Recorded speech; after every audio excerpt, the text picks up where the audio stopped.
بسم اللہ الرحمن الرحیم۔ السلام علیکم۔ 3 بہنیں تھیں، ہمارا بہت بڑا گھر اور اس میں بہت بڑا باغ تھا۔ یہ میرے بابا نے نیا خریدا تھا۔ میرے بابا کا شوق پرانی حویلی خریدنا تھا۔ نہ جانے کیوں وہ پرانی حویلی بہت شوق سے خریدتے تھے۔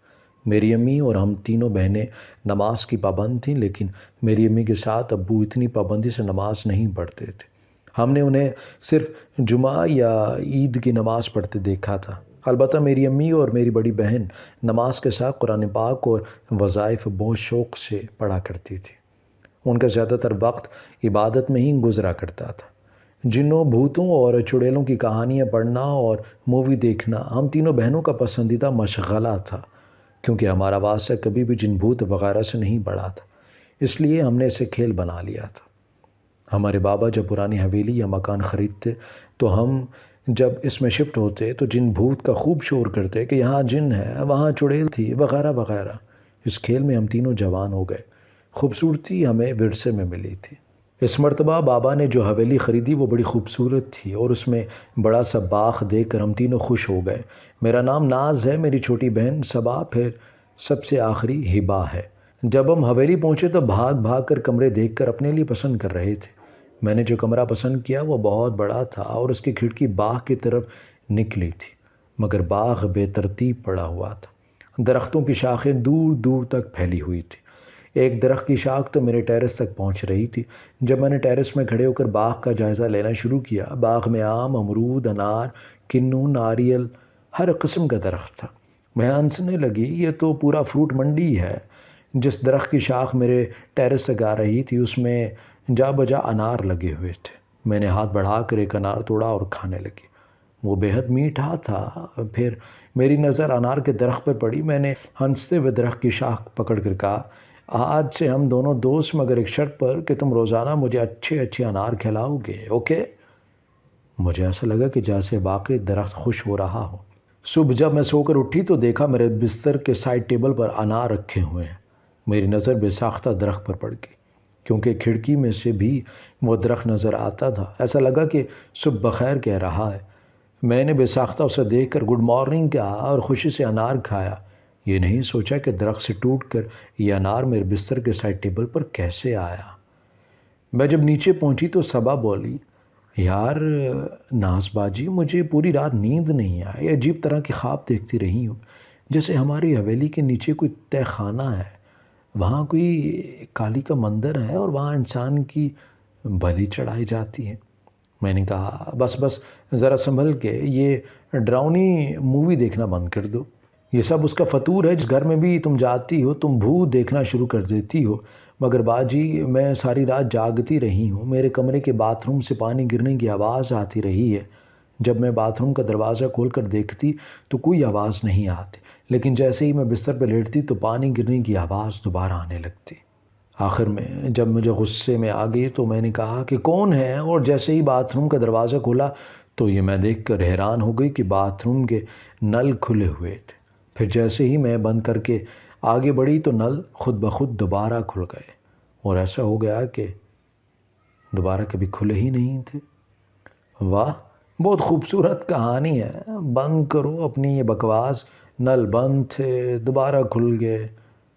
باجی، میں جھوٹ نہیں بول رہی ہوں، تم لوگ جس نئے گھر میں جاتی ہو ایسا ہی کہتی ہو، مگر باجی سچ، آج رات یہ سب واقعی ہوا ہے۔ کوئی بھی میری بات کا یقین نہیں کر رہا تھا۔ شام کو ہمارا ایک ملازم گھبرایا ہوا حال میں داخل ہوا کہ صاحب مجھے بچاؤ۔ ہم نے اسے دیکھا تو حیران رہ گئے۔ اس کے جسم پر جگہ جگہ چھالے سے بنے ہوئے تھے، جیسے اسے کسی نے جلایا ہو۔ ہم سب نے پوچھا، یہ کیسے ہوا؟ وہ بولا، صاحب صحن میں جو انار کا درخت ہے اس کی جانب باغ کا تمام کوڑا لے کر جلا رہا تھا کہ وہ تمام جلتا ہوا کوڑا مجھ سے چمٹ گیا۔ میں ڈر کر بھاگا اور یہ دیکھیے مجھے بہت جلن ہو رہی ہے۔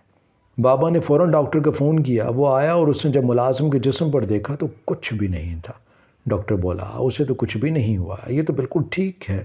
ہم سب حیران ہو گئے کیونکہ ہم سب نے اس کے جسم پر بڑے بڑے چھالے دیکھے تھے۔ ابو نے نوکر سے پوچھا، موجود جب تم آئے تھے تو تمہارے جسم پر چھالے تھے، یہ اب سب ٹھیک کیسے ہو گئے؟ وہ بولا، صاحب کیا کہہ رہے ہیں، میں تو ٹھیک تھا، آپ نے یہ زبردستی مجھے لٹا دیا ہے۔ ہم سب حیران ہو گئے۔ ابو نے سب کو آنکھوں ہی آنکھوں میں منع کیا کہ کوئی ایسی بات نہ کرنا۔ ہم سب گھبرائے ہوئے تھے کہ ابو نے کھانا لگانے کا حکم دیا اور میز کی جانب چلنے کو کہا۔ اتنے میں ہماری ملازمہ فاخرہ بھاگی آئی۔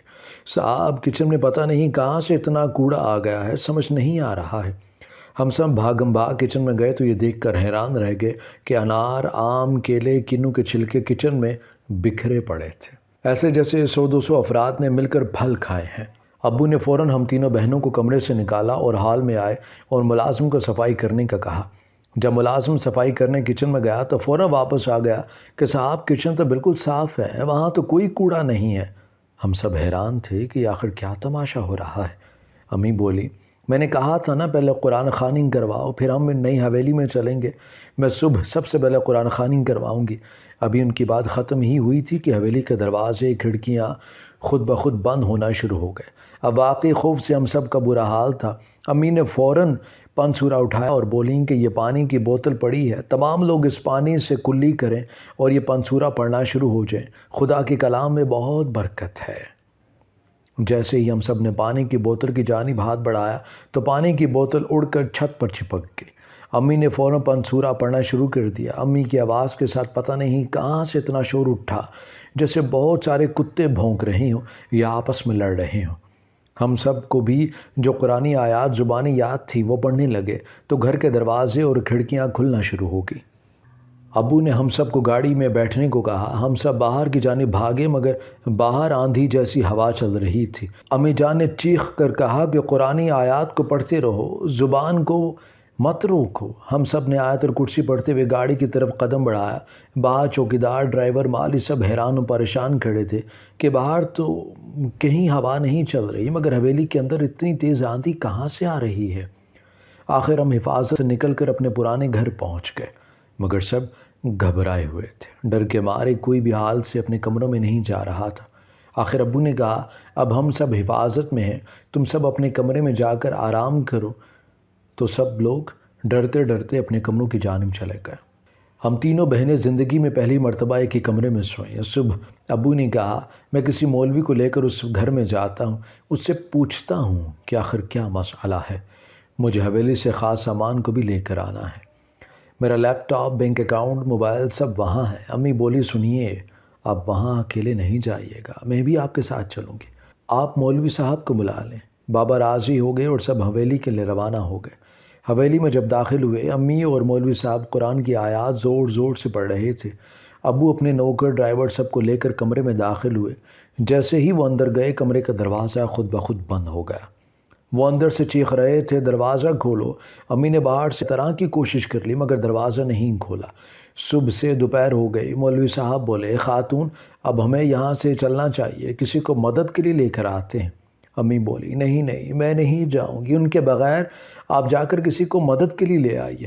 مولوی صاحب بولے، مگر مجھے گاڑی چلانا نہیں آتی اور یہ حویلی بھی آبادی سے بہت دور ہے، اگر آپ کو گاڑی چلانا آتی ہے تو چلیے اور گاڑی چلائیے، کسی کو مدد کے لیے لے کر آتے ہیں۔ امی بولی، مجھے گاڑی چلانا نہیں آتی، ڈرائیور اور دوسرے نوکر سب میرے شوہر کے ساتھ کمرے میں بند ہیں۔ مولوی صاحب بولے، اگر آپ کے پاس فون ہے تو کسی کو مدد کے لیے بلا لیں۔ امی نے موبائل کی جانب دیکھا تو وہاں نو سگنل آ رہے تھے۔ امی نے کہا، یہاں کچھ نہیں ہوگا، آپ کو باہر سے مدد لانا پڑے گی، میرے شوہر اندر ہیں، اس لیے میں کسی بھی حالت میں انہیں نہیں چھوڑ سکتی۔ ان کی بات ختم ہوئی کہ کمرے کا سامان آپس میں ٹکرانے لگا۔ مولوی صاحب اور امی باہر کی جانب بھاگے۔ وہ باہر نکلے تو باہر انار کے درخت سے انار ٹوٹ ٹوٹ کر زمین پر گرنے لگے۔ امی نے بے ساختہ انار کے درخت کی جانب منہ کر چیخ کر کہا، یہ سب تمہاری وجہ سے ہی ہو رہا ہے۔ اچانک لگا کہ انار کے درخت سے آواز آئی ہو، میری دوست کو لاؤ، میری دوست ناز کو لاؤ، اگر نہیں لائے تو یہ لوگ جو کمرے میں ہیں کبھی واپس نہیں جا سکتے، ہم بھی واپس نہیں جا سکتے۔ پھر اتنے زور کی آندھی چلی کہ امی اور مولوی صاحب نے بے ساختہ آنکھیں بند کر لی۔ کافی دیر بعد جب آنکھیں کھولی تو مولوی صاحب بولے، آپ اور میں اللہ کا نام لے کر آگے چلتے ہیں۔ امی بولی، نہیں، میں نہیں جاؤں گی، میں حویلی واپس جاؤں گی، چلیے آگے چلتے ہیں، شاید کچھ راستے کا پتہ چلے۔ امی بھی اب ہوش میں آ گئیں کہ واقعی مولوی صاحب ٹھیک کہہ رہے تھے۔ وہ بھی ان کے ساتھ چلنے لگی مگر 3 گھنٹے چلنے کے بعد پتہ چلا کہ شہری حویلی کی جانب راستہ کہاں سے آتا ہے۔ امی نے پوری زندگی گاڑی میں سفر کیا تھا، کبھی پیدل نہیں چلی تھی۔ آج چل چل کر ان کے پیروں میں چھالے پڑ گئے تھے۔ ادھر رات سر پر آنے لگی، ویرانہ جنگل، آدم نہ آدم زاد۔ ادھر اب مولوی صاحب گھبرا گئے تھے، وہ چیخ چیخ کر کہنے لگے، مجھے معاف کر دو، اس حویلی کے بھوت، اب میں کبھی اس جگہ نہیں آؤں گا۔ میرا کوئی واسطہ نہیں اس عورت سے، نہ اس کے شوہر سے، بس میں گھر واپس پہنچ جاؤں۔ امی بولی، یہ کیا کہہ رہے ہیں آپ؟ اگر آپ کو دعا مانگنی ہے تو اللہ سے مانگیے، خدا ہمیں راستہ بتائے گا، کیونکہ خدا سے زیادہ طاقتور تو کوئی بھی نہیں ہے۔ اے چپ ہو جا، بکواس مت کر، تیرے شوہر اور تیری وجہ سے میں اس مشکل میں پڑا ہوں، اب تو اپنے راستے جا اور میں اپنی راہ لیتا ہوں۔ مولوی صاحب کی ایسی باتیں سن کر امی کی آنکھوں میں آنسو آ گئے۔ وہ بولیں، میں اکیلی عورت اس جنگل میں کہاں جاؤں گی؟ ہاں، مگر مجھے اپنے خدا کی ذات پر بھروسہ ہے، آپ جائیں، خدا مجھے کوئی نہ کوئی راستہ دکھا دے گا۔ مولوی صاحب یہ سن کر سر پر دوڑے اور جیسے ان کے پیچھے کتے لگ گئے ہوں۔ امی آنسوؤں کے ساتھ مولوی صاحب کو جاتا ہوا دیکھ رہی تھی۔ رات سر پر آ پہنچی تھی، جنگل میں اکیلی عورت کیا کرے؟ کچھ بھی نہیں تھا۔ اب خوف پوری طرح ان پر حاوی تھا۔ پھر اپنے چاروں طرف مٹی سے ایک حصار کی لکیر بنائی اور آنکھیں بند کر کے اپنے شوہر اور تینوں بیٹیوں کا حصار کھینچا، اور جوں قرآنی آیات زبانیں یاد تھیں وہ انہیں پڑھنے لگے اور سو گئے۔ کہتے ہیں کہ نیند تو سولی پر بھی آ جاتی ہے۔ ادھر تینوں بہنیں پریشان تھیں۔ امی بابا کا نمبر 9 سگنل آ رہا تھا، صبح سے دوپہر اب شام سر پر آنے لگی تھی، سمجھ نہیں آ رہا تھا کہ کیا کرے۔ اس نے جیسے ایک قدم آگے بڑھایا، پیر کی جانب عجیب چپ چہی سی کوئی چیز ٹکرائی ہے۔ ارے یہ گیلا گیلا کیا ہے؟ وہ نیچے جھولی اور ٹارچ کی روشنی اس پر ڈالی۔ وہ تو انسانی سر تھا۔ بے ساختہ اس نے پیر سے انسانی سر کو دور پھینکا اور آگے بڑھی۔ پھر اس نے ڈرتے ڈرتے ٹارچ کا رخ زمین کی جانب کیا تو وہ زمین تک فرش پر انسانی سر کی کھوپڑی ہی کھوپڑی نظر پڑی۔ اس کی بے ساختہ چیخ نکل گئی۔ اس وقت ایک ہاتھ آگے بڑھا اور اس سے لے لیا۔ اس وقت ناز کی آنکھ کھل جاتی ہے، حلق پیاس سے سوکھ رہا ہے اور پیر پر نظر پڑتی ہے۔ ناز کے پیر پر جگہ جگہ خون لگا ہوا ہے۔ وہ سمجھ نہیں پاتی یہ سب کیا تھا۔ اگر یہ کوئی خواب تھا تو وہ میرے پاؤں میں خون کہاں سے لگ گیا؟ وہ اللہ کا نام لے کر باتھ روم جاتی ہے اور پیروں پر پانی ڈال کر صاف کرتی ہے، پھر کھڑکی کی جانب نگاہ ڈالتی ہے تو رات کے 3 بج چکے ہوتے ہیں۔ وہ فوراً وضو کر کے تہجد کی نماز کے لیے کھڑی ہو گئی۔ نماز پڑھ کر بھی اسے نیند نہیں آتی اور وہ قرآن پاک کی تلاوت کرنے بیٹھ گئی۔ قرآن پاک پڑھ کر دل کو کچھ سکون حاصل ہوا۔ پھر وہ دونوں بہنوں کے کمرے کی جانب گئی۔ دونوں بہنیں سو رہی تھیں۔ پھر وہ امی بابا کے کمرے کی جانب بڑھیں، لیکن وہ خالی تھا۔ اس کا مطلب یہ ہوا کہ امی بابا ابھی تک واپس نہیں آئے۔ مگر کیوں نہیں آئے؟ کیا ہوا ہوگا؟ اسی طرح سوچ سوچ کر پریشان ہو رہی تھی۔ دور کہیں سے فجر کی آذان کی آواز آئی۔ فجر کی نماز پڑھ کر وہ دوبارہ نیچے آئی تو دیکھتی ہے دونوں بہنیں بھی نیچے ہی تھیں۔ ارے تم دونوں نماز پڑھ کر سو جاتی ہو، آج تم جاگ کیسے رہی ہو؟ کیا ہے باجی، جیسے آپ کو پتہ نہیں ہے کہ ہم کیوں جاگ رہے ہیں۔ امی بابا ابھی تک نہیں آئے، کل صبح روانہ ہو گئے تھے، رات تک آ جانا چاہیے تھا، مگر پتہ نہیں وہاں کیا ہوا ہے۔ باقی صبا تم سچ کہہ رہی ہو، پریشانی کی بات تو ہے، اب انکل دانش کو فون کرنا پڑے گا۔ دانش انکل کہنے لگے، مگر تم کیا کہہ رہی ہو؟ ناز خون میں نہائی ہوئی تھی، لیکن اس کے بال، کپڑے، چہرے کبھی خون کا نام و نشان تک نہیں تھا۔ دانش انکل کی بات سن کر سب نے ناز کی طرف دیکھا تو واقعی وہاں کسی بھی کبھی خون کا نام و نشان تک نہیں تھا۔ نوکر رمضان بولتا ہے، مالک کمرے کے بستر پر بھی خون پڑا ہوا تھا، وہ چل کر دیکھ لیں۔ سب نے ایک ساتھ کمرے میں داخل ہوئے، مگر وہاں بھی کچھ نہیں تھا۔ سب حیران ہو گئے کہ یہ سب کیا ہے۔ پرانی حویلی خریدنا بابا کا شوق تھا اور شوق کا کوئی مول نہیں تھا، مگر اب کی دفعہ بابا کو یہ شوق واقعی مہنگا پڑ گیا تھا۔ ہاشم صاحب بند کمرے میں چیخ چیخ کر تھک گئے تھے۔ دروازہ کھولنے کے ہر طریقے آزما چکے تھے، مگر دروازہ نہیں کھل رہا تھا۔ تمام نوکر گارڈ سب کے چہرے خوف کی وجہ سے پیلے پڑ گئے تھے۔ اچانک ہاشم صاحب کو بیڈ کے نیچے سے بھجن گانے کی آواز آئی۔ وہ نوکروں سے کہنے لگے، یہاں سے ہٹاؤ، دیکھتے ہیں یہاں کیا ہے۔ جب بیڈ ہٹایا گیا تو انہیں زمین پر ایک دروازہ نظر آیا۔ انہوں نے دروازہ کھولنے کی کوشش کی اور وہ دروازہ کھل گیا، جیسے کبھی بند نہیں تھا۔ اندر زینہ نظر آتا ہے، چلو نیچے چلتے ہیں، ہو سکتا ہے باہر نکلنے کا کوئی راستہ ہو، ہاشم صاحب نے کہا۔ پھر خود ہی کہنے لگے کہ یہ باہر کھلنے کا راستہ نہیں ہے، یہ وہ راستہ ہے جہاں سے ہم کبھی واپس نہیں آ سکتے۔ پھر کیا کریں؟ مالک یہاں تو بیٹھے بیٹھے رات سر پر آ گئی ہے۔ پانی کے علاوہ کچھ کھانے کو بھی نہیں ہے، اگر ہم کمرے میں رہے تو ہم بھوک و پیاس سے مر جائیں گے۔ ہاشم صاحب بولے تہہ خانے کا دروازہ بند کر دو، آؤ سب سونے کے لیے لیٹ جاتے ہیں۔ پھر جس کو جہاں جگہ ملی وہ سونے کے لیے لیٹ گیا۔ اچانک چیخ و پکار کی آواز پر ہاشم صاحب کی آنکھ کھلی تو کیا دیکھتے ہیں، الو جیسی کوئی ایک چیز نوکر کو بری طرح ادھیڑ رہی ہے۔ نوکر لاش کی شکل اختیار کر گیا ہے۔ ہاشم صاحب نے اس پرندے کو پہلے تو ڈرا کر بھگانا چاہا، وہ نہیں بھاگا، تو پھر جوتی اٹھا کر اس کو ماری، تب وہ بڑے آرام سے اڑ کر تہہ خانے کے راز سے پتہ نہیں کہاں گم ہو گیا۔ ہاشم صاحب نے سب کو چیخ کر خبردار کیا، سب نیند سے بیدار ہوئے تو نوکر کی لاش کو دیکھ کر سب خوفزدہ ہو گئے۔ ہاشم صاحب نے کہا اب چیخ کیوں رہے ہو، پہلے یہ بتاؤ کہ تہہ خانے کا دروازہ کس نے کھلا چھوڑا تھا؟ سب نے کہا کہ ہم نے نہیں کھولا، مگر تہہ خانے کا دروازہ کھلا ہوا تھا۔ سب نوکروں نے پوچھی کہ اب کیا کرے اس لاش کا، کیونکہ اس کو دیکھ کر خوف آ رہا تھا، تھوڑی دیر کے بعد یہاں تو بو پھیل جائے گی۔ ہاشم صاحب نے کہا اس کا ایک ہی حل ہے کہ اس لاش کو اٹھا کر تہہ خانے میں پھینک دیتے ہیں اور دروازہ بند کر دیتے ہیں اور اس پر بستر بچھا دیتے ہیں۔ سرکار اب شام ہونے والی ہے، بھوک کے مارے برا حال ہے، یہاں ہم کب تک بند رہیں گے؟ اگر اس لاش کا تہہ خانے میں پھینک دیا تو ہمارے باہر نکلنے کا کوئی دوسرا راستہ نہیں ہوگا۔ مسز ہاشم کی آنکھ چڑیوں کے چہچانے سے کھلی، وہ خود حیران تھی کہ وہ اتنے ڈر خوف میں بھی سو گئیں۔ اس نے اٹھنے کی کوشش کی لیکن ان سے اٹھا نہیں گیا، پورا جسم پھوڑے کی طرح دکھ رہا تھا۔ اس نے بمشکل اپنی تمام تر طاقت کو جمع کیا اور اٹھ کر ایک سمت کو چلتے، لیکن کمزوری اور تھکان نے ان کا برا حال کر دیا تھا۔ ہوش آنے پر انہوں نے خود کو ایک جھونپڑی میں پایا، ان کی آنکھ کھلتی دیکھ کر ایک بوڑھی عورت، اس کے ساتھ ہی ایک بوڑھا آدمی بھی موجود تھا۔ ہوش آ گیا تمہیں؟ کہتی ہوئی ان کی طرف بڑھی۔ میں کہاں ہوں؟ مسز ہاشم نے سوال کیا۔ تم اس وقت محفوظ جگہ ہو، مگر تم ہو کون اور اس جنگل میں کیا کر رہی تھی؟ تب مسز ہاشم نے بتایا کہ ہم نے حویلی خریدی ہے، مگر وہ حویلی ہمارے لیے مصیبت بن گئی ہے۔ یہ کہہ کر انہوں نے انہیں ساری بات بتائی۔ یہ سن کر بوڑھا آدمی جس کا نام اقبال تھا حیران ہوا اور کہنے لگا آپ نے وہ حویلی کیسے خرید لی؟ کیا اس سلسلے میں آپ نے کسی سے کچھ نہیں پوچھا تھا؟ اس حویلی کے بارے میں تو نہایت عجیب غریب کہانیاں مشہور ہیں، آج تک کوئی بھی اس حویلی میں ٹھہر نہیں سکا۔ وہاں لوگ رات تو کیا دن میں بھی نہیں جاتے، جاتے ہوئے 100 بار سوچتے ہیں، گھبراتے ہیں۔ وہاں ایک انار کا درخت ہے جس کے بارے میں مشہور ہے کہ ایک بچے نے لگایا تھا۔